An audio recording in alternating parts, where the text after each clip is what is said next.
6 ദിവസത്തിനിടയിലാണ് 2 മരണങ്ങൾ, രണ്ടും ഭക്ഷ്യ വിഷബാധ. കാസർഗോഡ് തലക്ലായിലെ അഞ്ജുശ്രീ പാർവതിയാണ് കുഴിമന്തി കഴിച്ചതിന് പിന്നാലെ മരിച്ചത്. ഹോട്ടലിൽ നിന്നും ഓൺലൈനിൽ വരുത്തിയ കുഴിമന്തി കഴിച്ചതോടെ ശാരീരിക അസ്വസ്ഥത ആരംഭിച്ചെന്ന് ബന്ധുക്കൾ പറയുന്നു. പെൺകുട്ടി ആദ്യം കേക്ക് കഴിച്ചെന്നും പിന്നീട് കുഴിമന്തി കഴിച്ചെന്നുമാണ് ജില്ലാ ആരോഗ്യ വിഭാഗം പറയുന്നത്. ഗുരുതരാവസ്ഥയിലുള്ള പെൺകുട്ടി മംഗളൂരുവിലെ സ്വകാര്യ ആശുപത്രിയിലാണ് മരിച്ചത്. 6 ദിവസത്തിനിടെ 2 പേരാണ് സംസ്ഥാനത്ത് ഭക്ഷ്യവിഷബാധയേറ്റ് മരിച്ചത്. സംഭവത്തിൽ ആരോഗ്യവകുപ്പ് മന്ത്രി വീണ ജോർജ് അന്വേഷണത്തിന് ഉത്തരവിട്ടു. അടിയന്തരമായി അന്വേഷിച്ച് റിപ്പോർട്ട് നൽകാൻ ഭക്ഷ്യസുരക്ഷാ കമ്മീഷണർക്ക് നിർദ്ദേശം നൽകി. ഡിസംബർ 31-നാണ് അഞ്ജുശ്രീ കുഴിമന്തി കഴിച്ചത്. ഒപ്പം കഴിച്ചവർക്കും അസ്വസ്ഥതകൾ ഉണ്ടായിരുന്നു. എന്നാൽ ഭക്ഷ്യസുരക്ഷാ വകുപ്പ് പരിശോധന നടത്തിയത് ഇപ്പോൾ ഈ മരണത്തിന് ശേഷം മാത്രമാണ്. 31-ാം തീയതി ന്യൂ ഇയറുമായി ബന്ധപ്പെട്ട് അവരെ വീട്ടിലെ കുടുംബ കുട്ടികളൊക്കെ വന്ന് ഒത്തുചേർന്നപ്പോൾ കാസർഗോഡ് ഹോട്ടലിൽ നിന്ന് ഓൺലൈനായിട്ട് ഭക്ഷണം ബുക്ക് ചെയ്ത് വരുത്തിച്ചു. കുഴിമന്തിയാണ് വരുത്തിച്ചതെന്നാണ് പറഞ്ഞത്. അപ്പോൾ അത് കഴിച്ചതിന് ശേഷം കുട്ടിക്ക് ദേഹാസ്വസ്ഥത ഉണ്ടാകും. ഒന്നിച്ച് കഴിച്ച 1-2 കുട്ടികൾക്കും അത് ചെറിയ രീതിയിൽ ദേഹാസ്വസ്ഥത ഉണ്ടായി. അങ്ങനെ പിറ്റേ ദിവസം രാവിലെ തൊട്ടടുത്തുള്ള ദേളിയിൽ സാദി ഹോസ്പിറ്റലിൽ കൊണ്ടുപോയി. ഛർദിയൊക്കെ ആയതുകൊണ്ട് സാദി ഹോസ്പിറ്റലിൽ കൊണ്ടുപോയി. അവിടുന്ന് ഡോക്ടർ പരിശോധനയൊക്കെ നടത്തി തിരിച്ച് വീട്ടിൽ വന്നതിന് ശേഷം വീണ്ടും പിറ്റേ ദിവസം വീണ്ടും കുട്ടിക്ക് അങ്ങനെ പ്രശ്നം വന്നു. വീണ്ടും അതേ ഹോസ്പിറ്റലിൽ കൊണ്ടുപോയിട്ട് വലിയ മാറ്റം വരാതിരിക്കുമ്പോൾ ഇന്നലെ രാവിലേക്ക് നില വഷളായി. അതായത് BP ഒക്കെ ഡൗണായി, പ്രഷർ ഡൗണായി, കുട്ടി അബോധാവസ്ഥയിലായി. അപ്പോഴാണ് കാസർഗോഡ് ഹോസ്പിറ്റലിൽ കൊണ്ടുവന്നപ്പോൾ അവിടുന്ന് പറഞ്ഞു മംഗലാപുരം ഹോസ്പിറ്റലിലേക്ക് അടിയന്തരമായിട്ട് എത്തിക്കണം എന്ന് പറഞ്ഞു. ഇന്നലെ അങ്ങനെ രാവിലെ അവിടെ എത്തിച്ചു. ഇന്ന് രാവിലെയോടുകൂടി 4 മണിയോടുകൂടിയാണ് മരണം സംഭവിച്ചത്. നാട്ടിൽ വലിയ രീതിയിൽ ഇപ്പോൾ വർദ്ധിച്ചു വരുന്ന ഒരു ഭക്ഷ്യ സുരക്ഷയുമായി ബന്ധപ്പെട്ട് വലിയ പരാതി വരുന്നുണ്ട്. അപ്പോൾ സമഗ്രമായ ഒരു അന്വേഷണം ഇതുമായി ബന്ധപ്പെട്ട് നടക്കണം. വലിയൊരു കുടുംബത്തിൻ്റെ ഒരു വിളക്കാണ് അണഞ്ഞത്. അപ്പോൾ ആ രീതിയിലൊരു അന്വേഷണം നിർബന്ധമായും ഉണ്ടാവണമെന്നാണ് അതുമായി ബന്ധപ്പെട്ട് പറയാനുള്ളത്.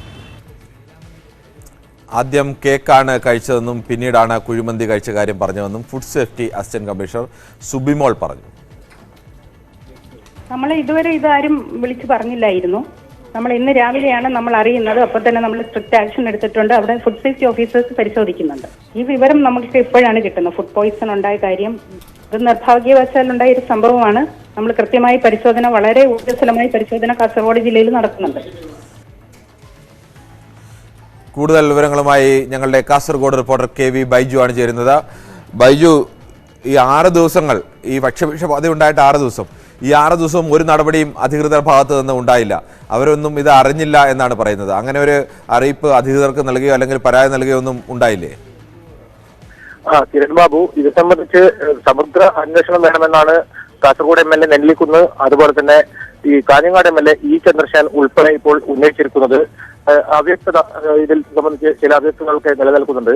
ഇപ്പോൾ അഞ്ജുശ്രീ പാർവതിയുടെ മൃതദേഹം കാസർഗോഡ് ജനറൽ ആശുപത്രിയിൽ എത്തിയിട്ടുണ്ട്.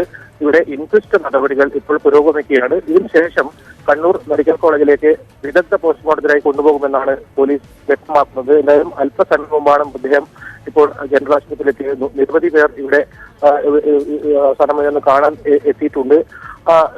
തിരുവനന്തപുരം സൂചിപ്പിച്ചതുപോലെ തന്നെ 31-ാം തീയതി ഇത്തരത്തിൽ ഒരു സംഭവം നടക്കുന്നു. ഒപ്പം ഉള്ളവർക്കും ഇത്തരത്തിൽ ശാരീരിക പ്രശ്നം ഉണ്ടായിരുന്നു. എന്തായാലും ഇത് ആരോഗ്യവകുപ്പ് അധികൃതർ ഈ കാര്യം അറിയുന്നത് ഇന്നാണ് എന്ന് പറയുന്നതാണ് ഏറ്റവും പ്രധാനം. കാരണം കഴിഞ്ഞ ഒരു വർഷത്തിനിടെയാണ് ഇപ്പോൾ വീണ്ടും ഒരു മരണം കാസർഗോഡ് ജില്ലയിൽ ഇത്തരത്തിൽ ഭക്ഷ്യവിഷബാധയേറ്റ് ഉണ്ടാകുന്നത്. എന്നാൽ ഇപ്പോൾ എല്ലാ സർക്കാർ സംവിധാനങ്ങളും ഉണർന്നു പ്രവർത്തിച്ചിരിക്കുന്നു. ഈ അൽ റൊമാൻസിയ എന്ന ഹോട്ടലിന്റെ പ്രവർത്തനം നിർത്തിവെക്കാൻ ഭക്ഷ്യസുരക്ഷാ വിഭാഗം നിർദ്ദേശം നൽകിയാനാണ് അറിയിച്ചിട്ടുള്ളത്. അതുപോലെ തന്നെ ഈ ഹോട്ടലിൽ നിന്നും ഭക്ഷണ സാധനങ്ങളുടെ സാമ്പിളുകൾ ഇപ്പോൾ ശേഖരിച്ചിട്ടുണ്ട്. ഈ സ്ഥാപനത്തിന് ലൈസൻസ് ഉണ്ടെന്നാണ് ഭക്ഷ്യസുരക്ഷാ വിഭാഗം പറയുന്നത്. എന്നാൽ ഈ സംബന്ധിച്ച് മറ്റ് പരിശോധനകൾ നടക്കേണ്ടതുണ്ട്. തൽക്കാലത്തേക്കായി മാത്രം ഈ ഹോട്ടലിന്റെ പ്രവർത്തനം നടത്തിവെക്കാനാണ് ഇപ്പോൾ ഭക്ഷ്യസുരക്ഷാ വകുപ്പ് ആവശ്യപ്പെട്ടിട്ടുള്ളത്. ഇവിടെ പരിശോധന ഇപ്പോൾ നടക്കുന്നുണ്ട്. എന്തായാലും പ്രതിഷേധം ശക്തമാകുന്നുണ്ട്. എന്തുകൊണ്ടാണ് ഇത്രയും ദിവസമായിട്ടും. KV ബൈജു ആണ് വിവരങ്ങൾ നൽകിയത്. കാസർകോട്ടെ ഭക്ഷ്യവിഷബാധ ഒറ്റപ്പെട്ട സംഭവമായി കണ്ട് ഒഴിയുന്നില്ലെന്ന് ഭക്ഷ്യസുരക്ഷാ കമ്മീഷണർ VR വിനോദ്. ഉദ്യോഗസ്ഥരുടെ ഭാഗത്തു നിന്ന് വീഴ്ചയുണ്ടായിട്ടുണ്ടെങ്കിൽ അത് പരിശോധിക്കുമെന്നും ഭക്ഷ്യസുരക്ഷാ കമ്മീഷണർ ന്യൂസ് 18നോട് പറഞ്ഞു. ഒരാഴ്ചക്കിടയിൽ ഭക്ഷ്യവിഷബാധയേറ്റ് സംസ്ഥാനത്തുണ്ടാകുന്ന രണ്ടാമത്തെ മരണമാണ് അഞ്ജുശ്രീയുടേത്. എന്തായാലും ആരോഗ്യവകുപ്പിന്റെ പരിശോധനകൾ കോട്ടയത്തെ രശ്മിയുടെ മരണത്തിന് പിന്നാലെ ഊർജിതമാക്കിയിരുന്നതായിട്ടുള്ള വെളിപ്പെടുത്തലുകൾ ഈ ആരോഗ്യവകുപ്പിന്റെ തന്നെ ആരോഗ്യമന്ത്രിയുടെ ഭാഗത്തു നിന്ന് തന്നെ ഉണ്ടായിരുന്നു. എന്തായാലും അതിന് പിന്നാലെയാണ് ഇന്ന് വീണ്ടും ദുഃഖകരമായ ഒരു വാർത്ത കാസർഗോഡ് നിർത്തുന്നത്. എന്തായാലും പ്രതികരണവുമായി ഫുഡ് സേഫ്റ്റി കമ്മീഷണർ അദ്ദേഹം തന്നെ നമ്മുടെ ഒപ്പം തരുന്നു. സർ, ഇത്തരത്തിലൊരു മരണം അത് ഒറ്റപ്പെട്ട ഒരു സംഭവം എന്ന് വിശേഷിപ്പിച്ച് ഇനി കൈയൊടിയാൻ കഴിയുമോ? ഇല്ല, ഒറ്റപ്പെട്ട സംഭവം എന്ന് വിശേഷിപ്പിക്കുന്നില്ല. ഒന്നാമത് നമ്മളിപ്പോൾ അതിന് ഒരു ഫുഡ് സേഫ്റ്റി പോയിസൺ കേസ് ഉണ്ടായാൽ എന്താണ് സ്വീകരിക്കേണ്ടത്, അതിനുള്ള റെസ്പോൺസ് സ്വീകരിക്കുന്നതിനുള്ള നടപടികൾ സ്വീകരിച്ചിട്ടുണ്ട്. ഒന്നാമത് ഇത് ഫുഡ് പോയിസൺ കേസാണെന്ന് അസർട്ടൈൻ ചെയ്യുന്നതിന് വേണ്ടി നമ്മുടെ ഒരു ടീം ഉദ്യോഗസ്ഥർ ഈ ട്രീറ്റ്മെൻറ്റ് നടത്തിയ ഹോസ്പിറ്റൽ, അവിടുത്തെ മെഡിക്കൽ റെക്കോർഡ്സ്, ഡോക്ടേഴ്സിൻ്റെ മൊഴി, ഈ വിഷബാധയ്ക്ക് വിധേയരായവരുടെ മൊഴി ഇവ രേഖപ്പെടുത്തുന്നതിന് വേണ്ടി പോയിട്ടുണ്ട്. വേറൊരു ടീം ഓഫ് ഓഫീസേഴ്സ് ഈ സ്ഥലത്ത് ഏത് ഹോട്ടലിൽ നിന്നാണ് ഭക്ഷണം വാങ്ങിച്ചത് അവിടെ ചെന്നൊരു ഡീറ്റെയിൽഡ് ആയിട്ടുള്ള ഒരു ഇൻവെസ്റ്റിഗേഷൻ നടത്തും. ഡീറ്റെയിൽഡ് ഇൻവെസ്റ്റിഗേഷനിൽ അവർ ഉദ്ദേശിക്കുന്നത് എന്ത് ഭക്ഷണമാണ് അവിടെ പ്രിപ്പയർ ചെയ്യുന്നത്, ആ ഭക്ഷണം എത്ര പേര് വാങ്ങിച്ചു, ഏതെല്ലാം വീടുകളിലേക്ക് വാങ്ങിച്ചു, അവരുടെ മൊഴി രേഖപ്പെടുത്തും. എവിടെ നിന്നെങ്കിലും ഭക്ഷണത്തിൻ്റെ സാമ്പിൾസ് കിട്ടുന്നുണ്ടോ, ഭക്ഷണത്തിൻ്റെ സാമ്പിൾസ് കിട്ടുന്നുണ്ടെങ്കിൽ അത് വളരെയധികം ഈ കേസിന് സഹായകരമാകും. നമ്മൾ ഉദ്ദേശിക്കുന്നത് ഈ കുറ്റത്തിൽ ഏർപ്പെടുന്നവർക്ക് ഇത് കർശനമായ ശിക്ഷാ നടപടികൾക്ക് വിധേയരാക്കണം.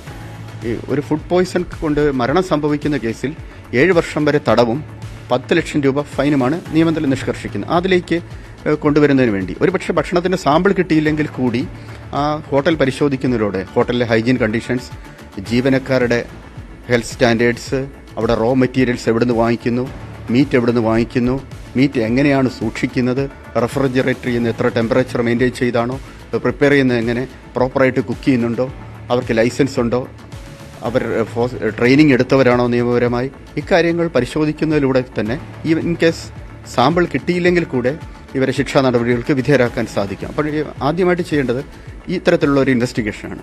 അതിനുവേണ്ടിയുള്ള സ്റ്റെപ്സ് എടുത്തിട്ടുണ്ട്. അപ്പോൾ ഈ ഇൻവെസ്റ്റിഗേഷന് പോകുമ്പോൾ നമ്മൾ തീർച്ചയായിട്ടും ഒരു ലീഗൽ സ്ക്രൂട്ടിനിക്ക് കോടതികളിൽ വിധേയരാകേണ്ടി വരും. അപ്പോൾ ആ ലീഗൽ സ്ക്രൂട്ടിനിക്ക് വിസ്റ്റാൻഡ് ചെയ്യുന്ന രീതിയിലുള്ള സാമ്പിൾ സ്വീകരിക്കുന്നതാണ്. അത് ഹൈക്കോടതി മാത്രമല്ല സുപ്രീം കോടതിയിലും ഒക്കെ ഒരുപക്ഷെ അഭിമുഖീകരിക്കേണ്ടി വരും. അപ്പോൾ അവിടെ ഉയരുന്ന ഒരു പ്രധാനപ്പെട്ട സംശയം ഞാൻ മനസ്സിലാക്കുന്നത് ശരിയാണെങ്കിൽ, കാസർഗോഡ് ഈ സംഭവം വരുന്ന കഴിഞ്ഞ 31-ാം തീയതിയാണ് ഇതുമായി ബന്ധപ്പെട്ട ഈ ഭക്ഷ്യവിഷബാധ അഞ്ജുശ്രീ ഉൾപ്പെടെ ഈ സുഹൃത്തുക്കൾക്കൊക്കെ ഉണ്ടാകുന്നത്.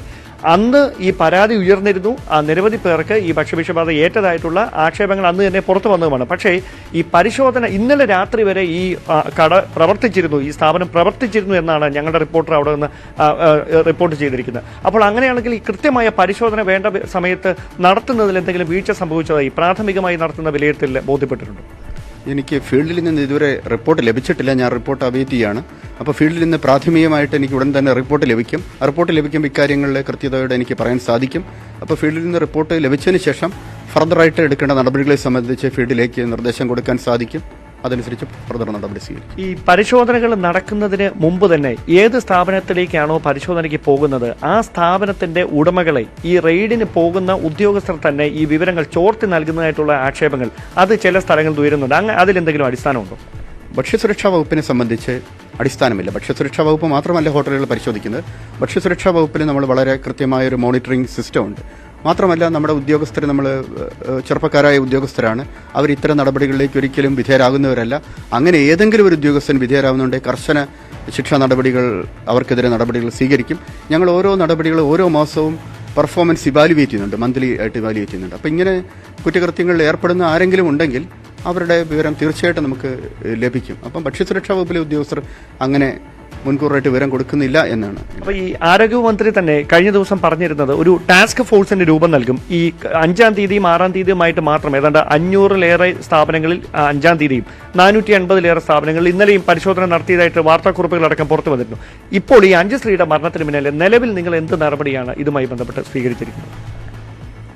നമ്മൾ ടാസ്ക് ഫോഴ്സ് രൂപീകരിക്കുന്നതിനുള്ള നടപടിയിലാണ്. ടാസ്ക് ഫോഴ്സിൽ ഭക്ഷ്യസുരക്ഷാ വകുപ്പിലെ ഉദ്യോഗസ്ഥർ, ലാബിലെ ഉദ്യോഗസ്ഥർ, അഡ്മിനിസ്ട്രേറ്റീവ് സൈഡിലെ ഉദ്യോഗസ്ഥർ, വളരെ കാര്യക്ഷമതയുള്ള സിൻസിയറായ ഉദ്യോഗസ്ഥരെ, ഓണസ്റ്റിയുള്ള ഉദ്യോഗസ്ഥരെ ഉൾപ്പെടുത്തിയാണ് ടാസ്ക് ഫോഴ്സ് രൂപീകരിക്കുന്നത്. അതുടൻ തന്നെ ദിവസങ്ങൾക്ക് രൂപീകരിക്കാൻ സാധിക്കും. അപ്പോൾ ഈ വീഴ്ച വരുത്തിയിട്ടുണ്ടെങ്കിൽ, അതായത് കാസർഗോഡ് ഇത്തരത്തിൽ ഈ പരാതി വന്നതിന് പിന്നാലെ അതിൽ നടപടിയെടുക്കേണ്ടിയിരുന്ന ഭക്ഷ്യസുരക്ഷാ വകുപ്പിലെ ഉദ്യോഗസ്ഥർക്ക് വീഴ്ച സംഭവിച്ചിട്ടുണ്ടെങ്കിൽ അവർക്കെതിരായിട്ട് പ്രാഥമികമായ അന്വേഷണത്തിന് ശേഷം നടപടി ഉണ്ടാകുമെന്നാണ് പറയുന്നത്.